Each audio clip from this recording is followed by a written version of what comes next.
At Axios this morning, talking about the collapse of the European energy market. You've got California doing blackouts.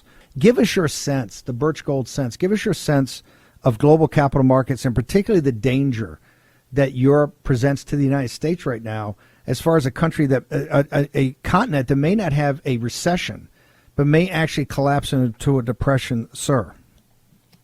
I mean, it's an absolute disaster what's happening now. And I think we talk about the second installment of the death of the dollar, and that's focusing on loss of global reserve currency.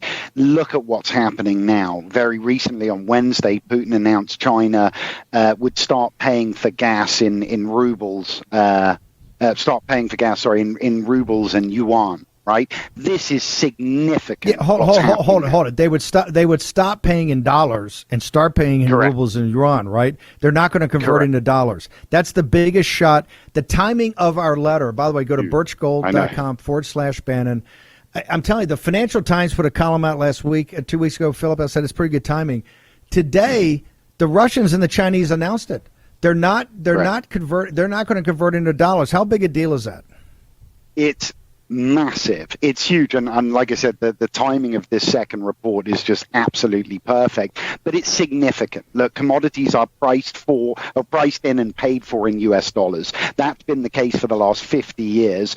And it's so important. Right? It's a very privileged position to be in. Every nation needs dollars to transact, which strengthens the dollar by proxy, and it makes imported goods and deficit spending, very timely today, cheaper for us here in the United States. Now, initially, after the sanctions, China had agreed to pay Russia in euros. This recent deal between themselves is a move away from that. Now, they're viewing it as mutually beneficial, right? What it's allowing them to do is reinforce their own economies, and now they've even agreed to build 2 new pipelines between Russia and China. So that's a big commitment. It's a big investment. It takes a lot of time, a lot of money to do that, and I think it demonstrates their commitment to a long-term partnership. What it means for us here in the West, however, in the United States and the Western world, it's very, very dangerous, right? It's removing our power on the international stage.